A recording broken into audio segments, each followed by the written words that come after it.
I'm Jasmine Anderson. Farmingdale strong today. The island getting ready to come together to support the victims of the deadly Farmingdale bus crash.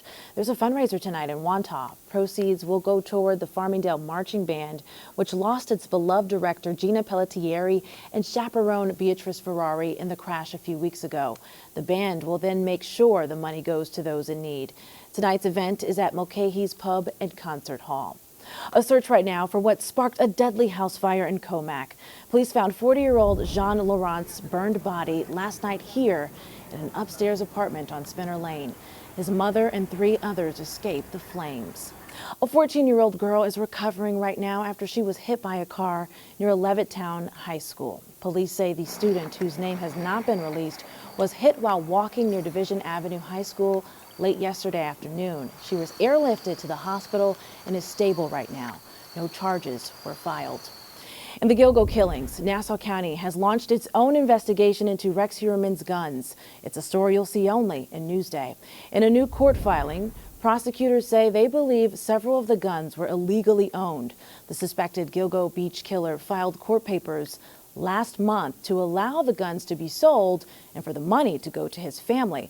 More than 280 guns were seized from his Massapequa Park home in July.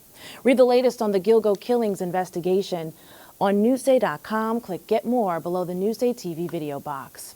We continue to mark Breast Cancer Awareness Month. Today, we are talking to a Long Island mom who had preventative surgery to prevent cancers. Sherry Einhorn has a story you'll see only in Newsday. I want to make sure I'm here for as long as possible. Beth Gary is 35, a wife and a mother to 2 young children. She wants to live a long life filled with love and laughter, but she knows the odds are stacked against her. Cancer runs in her family. She lost her grandmother to ovarian cancer when she was 5. It sucked not having a grandma. As a teenager, Beth's mother survived ovarian cancer and was fine for 2 decades. My mom was a warrior. But she passed away from pancreatic cancer last year. I am doing everything I can, to lower my risk.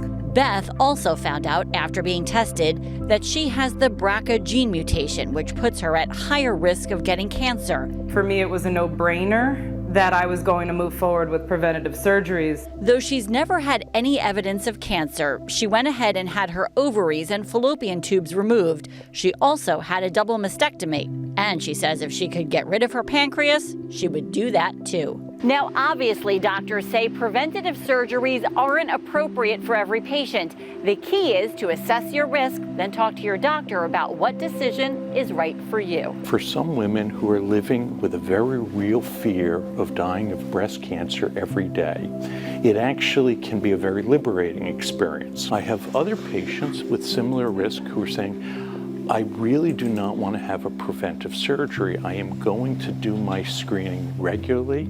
I'm going to do the follow-up as appropriate. Beth is now living her life while keeping in mind a text her mom sent her after one of her surgeries. It said to heal up and then go tackle the world. I can only pay it forward and help other people feel like if you're going to make this decision, you can get through it. In Rockville Center, I'm Sherry Einhorn for Newsday TV. What a journey and inspiration. Read more about preventative cancer surgeries on Newsday.com. Click Get More below the Newsday TV video box. Chaos and uncertainty on Capitol Hill today. The House made history, removing Kevin McCarthy as Speaker. All 4 of Long Island's Republican congressmen stood by him until the end. The resolution is adopted. Without objection, the motion to reconsider is laid on the table. The office of Speaker of the House of the United States House of Representatives is hereby declared vacant. Long Island lawmakers Anthony D'Esposito, George Santos, Nick LaLota, and Andrew Garbarino voted not to remove McCarthy, but in the end, a small group of hardline conservatives led by Florida's Matt Gaetz succeeded in ousting the Speaker. The House could vote on a new Speaker next week.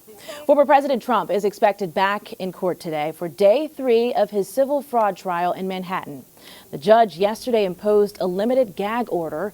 He told Trump to delete a social media post that publicly blasted a key court staffer. Trump and his business are accused of lying about his wealth on financial statements. A call today on the feds to help after recent storms caused the worst erosion on Fire Island in years. Over the last week or two, we have seen enormous erosion from west to east that we've seen. Here, Davis Park, bad. As you go further west, worse. Brookhaven Town Supervisor Ed Romaine pleaded with the U.S. Army Corps of Engineers yesterday. He wants the agency to extend a sand replenishment project scheduled for this fall on the western end of Fire Island to hard-hit communities farther to the east. The affected communities include Seaview, Point Woods, Cherry Grove, and Fire Island Pines. One of the most highly recruited basketball players in the country, Long Island star Kate Koval, will make her college decision today. Sports Illustrated ranks the Long Island Lutheran standout as the number 5 prospect in the United States. The 6'5" center from Ukraine has had offers from nearly every major program in the country. Long Island's Christmas Queen is getting ready to give us a Christmas present. Don't want a lot for Christmas. There is just one thing I need. Huntington-born Mariah Carey will play a holiday concert at Madison Square Garden on December 17th. She wrote on social media, yes, the actual defrosting has begun, announcing the Merry Christmas One and All tour. Tickets go on sale for the MSG show on Friday morning. You're just hours away from your shot at becoming a billionaire. Tonight's Powerball jackpot is at an estimated $1.2 billion. That's among the largest lottery prize of all time. Tonight's drawing is at 11 p.m. Good luck to everyone. Checking out your hyperlocal Wednesday weather. Here's a look at your day planner. It's another beautiful day on the island. We're in the upper 70s. Tonight we drop down to the 50s. Tomorrow, partly cloudy and highs around 72 degrees. A look at your 7-day forecast coming up.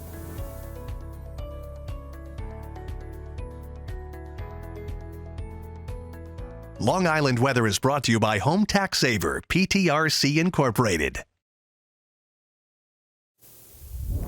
Honor flight. Dozens of Long Island military heroes are now in our nation's capital, touring war memorials.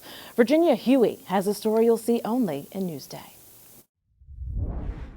Even on a rain-soaked Friday at MacArthur Airport, the outlook was bright inside the terminal. I'm really excited and looking forward to doing this whole thing. 46 veterans beamed with anticipation about taking a trip of a lifetime. It's really like the honor flight to D.C. We're going to visit all the monuments and stuff we didn't have a chance to do when we were in the service. They received a hero's welcome to a homecoming in a place they've never been. And a thank you long overdue. It is our obligation as a country to reach out to them and say thank you for your service. 50 years ago, 2-time Purple Heart recipient Anthony Cotroneo returned home from Vietnam without a proper thank you for his service. I had a car pull up alongside me because I had Purple Heart plates, beep the horn and give me the finger. And that hurt. That hurt. Cotroneo and other veterans were given the chance to search the Vietnam Veterans Memorial Wall for their fallen brothers and finally find healing. I love you, brother. Maybe we'll meet again one day. At the Korean War Memorial, 19 stainless steel soldiers brought Navy veteran John Totori back almost 70 years when more than 36,000 fellow service members were killed in the forgotten war. You don't appreciate that number unless you see the names. Seeing the names makes they're people. Since it began in 2007, Honor Flight Long Island has taken 1,900 veterans to see their memorials. But on this trip, Honor Flight Long Island took its mission of honor and respect to a whole new level. America!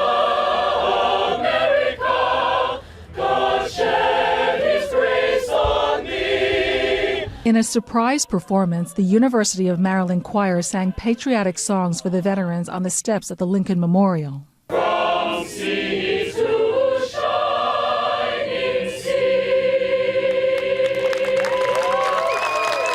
In that moment, those notes of gratitude lifted the weight of wars the veterans had lived with for decades. Beautiful. Angels from heaven. It was such a heartwarming feeling that somebody cares and somebody had the respect and to share, their love to us. For Honor Flight Long Island, a mission accomplished. In Washington, D.C., Virginia Huey for Newsday TV. A well-deserved tribute, and thank you to all the men and women who have served and those who have passed. Read more exclusive stories on Newsday.com. Click Get More below the Newsday TV video box.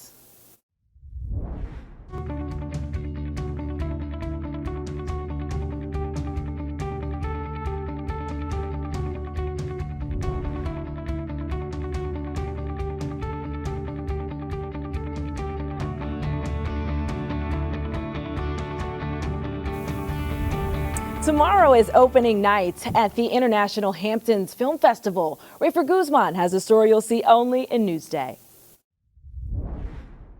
Hey everyone, the Hamptons International Film Festival is just about here. I'm Rafer Guzman, movie critic for Newsday, and I'm going to show you what's playing at this year's event. Let's take a look at Maestro, May, December, and the opening night film, Naiad. Tell me, what is it you plan to do with your one wild and precious life? Don't you want to be fully awake? Your soul ignited by a purpose. Oh. Annette Bening plays the real-life athlete Diana Naiad. At the age of 60, she'll try to swim from Cuba to Florida, 110 miles with no shark cage. Jodie Foster plays her coach, Bonnie Stoll. Naiad screens at the festival October 5th and 6th. It's in theaters October 20th. Next, let's take a look at May, December. They're a very beloved part of this community. I can see that. Julianne Moore and Charles Melton play a happy couple with a scandalous past. Long Island's Natalie Portman plays an actress who's doing research for a film based on their lives. May, December is directed by Todd Haynes, who will be at the festival in person. The movie screens October 8th and 9th. It comes out November 17th. Another big film playing at the festival is Maestro. How long do we have to do this for? Oh, we need to build up a very strong connection. Yes, that's Bradley Cooper playing the legendary conductor Leonard Bernstein.